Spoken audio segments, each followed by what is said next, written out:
So today let's talk a little bit about who Team China is actually going to send to the Olympics. Now the qualification system has been extremely interesting and tiresome and problematic and exciting and all of these things, but also just how you qualify if you're in China is also quite interesting. For them it's not as simple as just be in the top 8 or be the highest in your continent outside of the top 8. It's about how far above the world record standard am I? How far above the second place finisher in my category am I? How likely am I to miss a lift? What's my miss to make ratio? All of these sorts of things go into it. And so I'm going to go through every single one of these factors with all of the major Chinese players and try and work out ahead of the time who it is that Team China is going to send to Tokyo, which 8 Chinese weightlifters are going to win 8 Olympic gold medals. So I put a lot of research into this, and there's a lot of stuff that I've written down, numbers, facts, that kind of thing. Hence my laptop is here, so if I'm turning away, that is why. One of the first things that we need to look at is the fact that of the top 10 highest Roby Point ranked men in the world, 6 of them are from China, so 2 of them aren't going to go. China can only send 4 men and 4 women. Of the top 10 women by Roby points in the world, 6 also are from China, so 2 of them aren't going to go. In fact, if you take the top 20 women in the world ranked by Roby points, 12 of those 20 are from China. So that of course means that 8 of those 12 top 20 athletes from China can't go to the Olympics. Imagine being in the top 10 in the world and not being able to go. Clearly there are some problems with this qualification system. Hopefully we can make this change for Paris. Now, to show how bizarre it might be to be in the top 10 and not go, other people in the top 10 are Kuo Xing-chun, Lasha Talakadze. In fact, there are actually 3 other weightlifters on the women's side in the top 10 who are not going because they're from Russia or North Korea. Simon Martirosyan, Gormanasian, Mezzo Hasona. The idea of these athletes not going is awful, and this is what's happening to many Chinese weightlifters. In fact, if we just take the top 10 men and the top 10 women, so 20 weightlifters, only 12 of them are going to be in Tokyo, at most. So how does China choose when so many of their athletes can win? Well, it's not just who can win, it's either who is most likely to have a strong competitor who might push them, or who is most likely to bomb out. Let's just start with the men. So the top men are Shi Ziyong, Chen Lijun, Tian Tao, Li Dayin, Li Feibin, Lu Xiaojun, and though he sits at number 11 in the whole ranking of the world, let's add Yang Zhe because, he's a world record holder. Also, just a shout out to people like Feng Ludong, Yuan Chengfei, Huang Wenhao, Qin Fu Lin. They all sit in the top 25 in the world, above athletes who we expect to see like Anton Fresnoy, Bodhi Santavi, Dmitry Chumak, Omyong Chol even. So out of those men, who does China send? Well, we can remove Yang Zhe because he's not going to win. There are several athletes in that weight category, Andrei Romnau, Martirosyan, Drive Akbar, who all out-total Yang Zhe. So we can remove him, and then we remain with 6 other athletes, Shi Ziyong, Chen Lijun, Tian Tao, Li Dayin, Li Feibin, Lu Xiaojun. Amongst them we have 14 World Championship titles. 12 of those 14 actually belong to 3 of those 6 weightlifters. We have Shi Ziyong with 3, Chen Lijun with 4, Lu Xiaojun with 5, and then Li Dayin has 0, and Tian Tao and Li Feibin have 1 apiece. So one of the ways that we can look at who Team China is going to send is by breaking it down on percentage of makes to misses at major competitions. The Chinese coaches aren't going to want to send athletes who miss more than they make, or who just tend to miss, their third attempts all the time. So what I've done is I've taken all of the attempts from these 6 weightlifters from World Championships and Olympic Games, so the most major competitions, and then just broken it down by how many they make and how many they miss. So of these 6 weightlifters, they've taken 164 attempts between Worlds or Olympics, and of those 164 attempts, they've made 112 lifts, and they've missed 52. That gives them, as a cohort, a 68.29% chance at making a lift on a major stage. So what we'll do now is look through these 6 weightlifters, who is above that and who is dragging it down. So in ranking from the most consistent to the least, and no rewards for anyone who guesses who the least consistent is here. #heartattack, we have in first place, the most consistent, Shi Ziyong, 22 attempts, 20 makes, 2 misses. That's 90.9% make. That's unbelievable. Li Fabin, 18 attempts, 14 makes, 4 misses. That's 77.8%. Next, we have Liu Xiaojun, 63 attempts, 47 makes, 16 misses. That's 74.6%. Then it's Chen Lijun, 26 attempts, 18 makes, 8 misses. That's 69.2%. So we're still over that average. Then there's Li Dayin, who actually should be setting a bit higher here. 12 attempts, 9 makes, 3 misses. That's 75%. So why is the percentage so low? If all of these athletes are above that average of 68.29%. Well, it's because of Tian Tao. Tian Heartattack Tao, 33 attempts, 15 makes, 18 misses. That's 45.45%. Hence, Tian Heartattack Tao.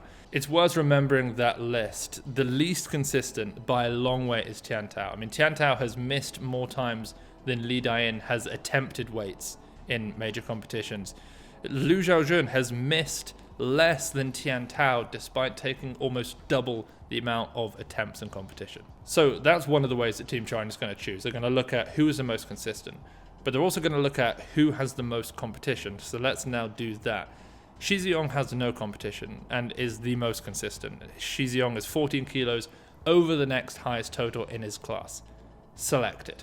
Now there's Liu Xiaojun. He has to compete with, well, Li Dayin.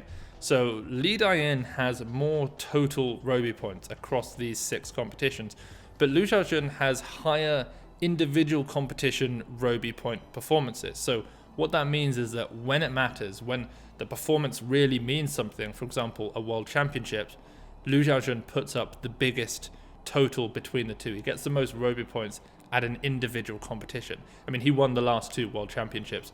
Li Dayin didn't, but because of Liu Xiaojun's age, he can't sustain that. He's a little bit more like this, up and down.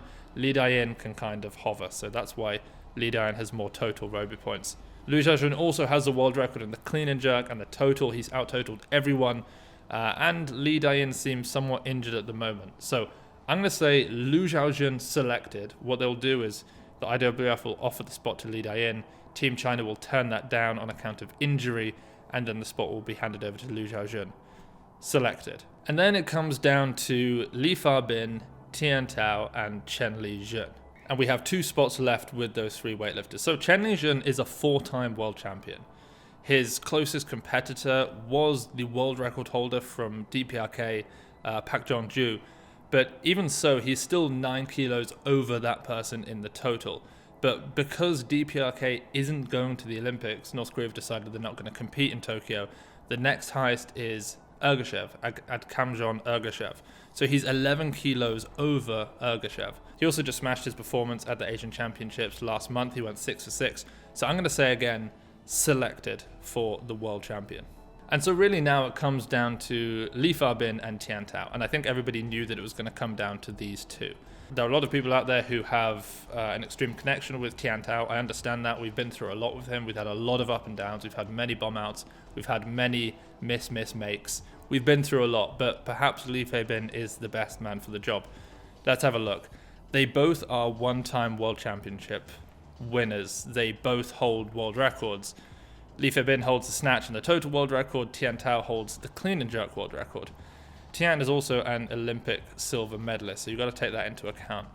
Now, in terms of competition, Li Fabin has Eko Yuli Irawan to worry about, and Eko is the clean and jerk world record holder, who just hit 175 kilos in training, 1 kilo over his own world record, so he's clearly in pretty good shape.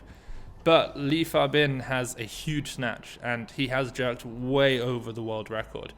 He's technically only 1 kilo over Eko Yuli Irawan's best total ever, but he's been hitting kind of 318 and Eko 317. But Eko hit that 317 in 2018, and he hasn't hit over 309 as a 61 in the last couple of years, whereas Li Fabin has out-totaled that number 3 times in the last 2 years. Also, another thing that you really have to take into account here is Li Fabin has a 77.8% make to miss.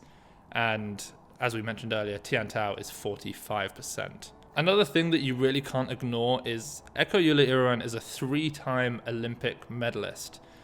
He's had 2 bronze medals, he's had 1 silver medal, and maybe you don't want to be the person who stands in the way of one of the greatest stories of all time, which would be Eko Yuli Irawan winning a gold medal. That's 1 point against Lee Fabin. Who knows if that's going to happen? I think, to be honest, if Lee Fabin is selected, I'm going to want to see Eko win because of just how historically unbelievable that would be for him to come back and make a win at his 4th Olympic Games. But who knows? Actually, a little quote that we have here about Eko Yuli Irawan, who is going to be competing, obviously. He says, "If you look at age, maybe that this is the last Olympics. It may be possible to maintain this level, but to increase it seems a little bit difficult at 35 years of age. So the momentum this year can be fought for." If we look on the side of Tian Tao, he does have a higher total than anyone else in that category. Obviously not including Sohrab Moradi, who hit 416. Tian's hit 410, but Sohrab Moradi's not going to be there. So 410 versus 404 kilos is what we've seen from Mezo Sona. 400 kilos from Evgeny Tsikantsu.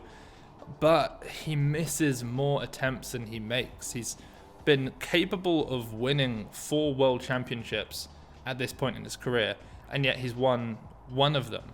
And the reason is not because he's been outclassed by talent, or strength, or technique. It's because he just misses lifts too frequently. So based on that, my prediction for the men's side is Shi Ziyong, Liu Xiaojun, Chen Lijun, Li Feibin, no Tian Tao. Those are my thoughts. Let me know yours. Okay, now let's do the exact same thing, but over on the women's side. So the top women that we're really looking at here, we have Deng Wei, 64 kilo weightlifter, who recently was overtaken as the #1 weightlifter by Roby points in the world on the women's side by Kuo Sing Chun, and that's just because Kuo competed at the Asian Championships last month. Deng Wei didn't. So we have Deng Wei, Hu Zihui, the 49, Zhang Huihua, the 49, Li Wenwen, plus 87, Liao Qiyun, 55, Chen Guiming, 59, Zhang Wangli, 76, Li Yajun, 55, and Wang Zuyu, 87. And also, I know I'm going to get the comments, but I'll just say it anyway. I apologize for the mispronunciations. If it's a problem, I don't know what to say. So out of these weightlifters at major competitions, so World Championships and Olympics, they have taken between them 142 attempts. They've made 110 attempts. They've missed 32. So they have a make percentage of 77.46, which actually is significantly higher than on the men's side. I think the men's were, did I say 67%? 68.29%. So the women are nearly 10% more likely to make a weight in competition. So let's go through once again. Who are the most efficient weightlifters on the women's side? Well, Deng Wei, 40 attempts, 31 makes, 9 misses. That's 77.5%. So she is like just by 0.04% more efficient than, or more likely to make a lift than the rest of the team, or than the average of the team, I should say. Hu Zihui, 12 attempts, 9 makes, 3 misses. That's 75%. Zhang Huihua, 18 attempts, 14 makes, 4 misses, 77.8%. Li Wenwen, now this kind of, is somewhat unfair because she's only had 1 of these competitions, so 6 attempts, 6 makes, 0 misses, 100%. Although at her last gold tier event, the Asian Championship, she also went 6-6, set all new world records, so we can kind of say she's 12 for 12. Liao Qiyun, 6 attempts, 6 makes, 0 misses, 100%. She went 4 for 6 over the Asian Championships. And then Chen Guiming, 12 attempts, 7 makes, 5 misses. So she's way down at 58.3%. But I think the reason for that is because she has the most competitive athlete in her weight class going up against her in Kuo Sing Chun. And so she is more frequently required on a regular basis to attempt enormous numbers in order to beat Kuo Sing Chun. Hence, she misses more frequently than anyone else.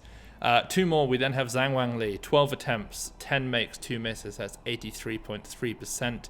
And she is easily the best in her weight class, but really only because the DPRK lifter isn't going to be there. Then we have Li Yajun, 24 attempts, 17 makes, 7 misses, that's 70.8%. But worth remembering, she bombed in Rio at the Olympics. Nobody likes that. Coaches get nervous by that sort of thing. And she wasn't at the 2019 World Championships. And then finally it's Wang Zuyu, 12 attempts, 10 makes, 2 misses. That's 83.3% make percentage. Now, to be honest, it's actually much harder on the women's side. There are far more women who would almost certainly win than there are men. And because of that, we need to do significantly more analysis as to how Team China is going to decide on 4 of these incredible women. Because really it seems almost arbitrary. Like they could pick 1 4 or a totally different 4 with no overlapping athletes, and both would win, I'm pretty sure. So who is the safest? Well, Deng Wei, 5-time world champion, Olympic champion. She has no competition. Her last loss was actually in 2014. And even in that competition, she set a world record. Her best total is 261 kilos, which is 21 kilos over the next highest, who is Maud Charon from Canada, who hit 240. So Deng Wei is pretty safe. Li Wenwen, she holds all of the world records. Her closest competitor in the world is Tatiana Kashirina from Russia, who's not going to go. She's totaled 335 kilos, which is 45 kilos over the next highest in that weight class, who is Sarah Robles with 290. Then we've got 249. So we've got Hu Zihui and Zhang Huihua. Now, Hu Zihui has hit the heaviest total by a kilo between those two, and she did it more recently. She is 8 kilos up on Chanu Mirabai from India, and she's 13 kilos up on Jordan De La Cruz. Hu Zihui is a world champion 1 time. Zhang Huihua is a world champion 2 times. So there is almost nothing between them. So at this level analysis, we'll do a little bit more in a bit, I can't separate those two. Now, the same thing happens with the 255s, Liao Qiyun and Li Yajun. So Liao Qiyun has totaled 227. She's a clean and jerk and total world record holder. Li Yajun is the snatch world record holder. Now, Li Yajun is older. She has more medals, but Liao Qiyun is the 2019 world champion. The next highest total behind them, and as a reminder, they've done 227 and 225. The next highest is 214. So there's really very little to separate those two. So next we've got Zhang Wanli, the 76 kilo weightlifter. Now, she's also in a ridiculously easy position. She's 15 kilos up on the next highest athlete, Nacy Dahomez, who's hit 270. No, Zhang Wanli's hit 274. Nacy Dahomez has hit 259. Now, the only thing is that I can imagine that Team China maybe don't like, although they probably care way more just about who's going to win. But there is the fact that Zhang Wanli wouldn't be number 1 if it weren't for the fact that Rim Jong-sim from North Korea isn't going to be competing. If Rim Jong-sim was, then Rim Jong-sim would actually have the most rugby points in this category. So, she's still so likely to win, and it's almost impossible that she's not going to win. But, you know what I mean? Like, maybe Team China is thinking, well, you know, we're going to give it to someone who would win regardless rather than someone who maybe shouldn't win because they're not actually the best in their category. She's also, though, the clean jerk world record holder. And then finally, the 87 kilo Wang Zuyu, who I love. She just pulls the bar so high. I basically see it as the female Shi Ziyong. 27 kilos over the next highest in her weight category, Maria Valdez. She's also a 2-time world champion. So as you can see, out of these Chinese weightlifters, it's still really difficult to do. So who goes? Considering all of these athletes would win, I think another way to do this, another level of analysis, is to look at what percentage they are over the next highest person in the category, which is essentially what we did, but let's just actually quantify it. So in reverse order, so this is you take the person who's second highest in the category, you give them 100%, we see how far above everyone else is. So Zhang Huihua is 103.4%. Hu Zihui is 103.9%. So those are the 249s. They're the least over. So I'm going to say gone. Next we have Li Yajun, 105.14%. Then we have Zhang Wanli, 105.8%. And then the top 4 in terms of how far ahead they are of everyone else. Liao Qiyun, 106.07%. Deng Wei, 108.75%. Wang Zuyu, 110.4%. And this is just ridiculous. Li Wenwen is 115.5% of the next highest in her category. So I'm going to say right now, I think it's those 4. I think it's Liao Qiyun, I think it's Deng Wei, Wang Zuyu, and Li Wenwen. Between them, there are 9 World Championships titles between those 4. Also, those 4 have taken 64 attempts. They've made 53 of them, missed 11. So they have an 82.8% chance of making a lift, which is 5% over the team average. So not only are they more consistent, they have also won more medals, and they are further ahead by percentage over anyone else in their weight category than the other Chinese weightlifters. So those are my top picks. These are the people who I think are going.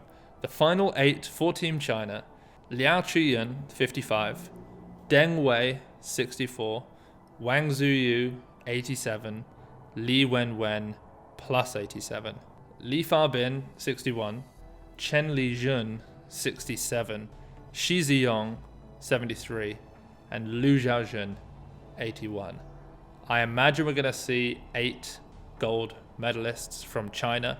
Let me know if you think I've made the right picks. Let me know if you think I've made the wrong picks. And let me know what kind of coverage you fancy a little bit more of from Weightlifting House as countries kind of choose who their teams are going to be and offers are extended by the IWF. Catch you all next time.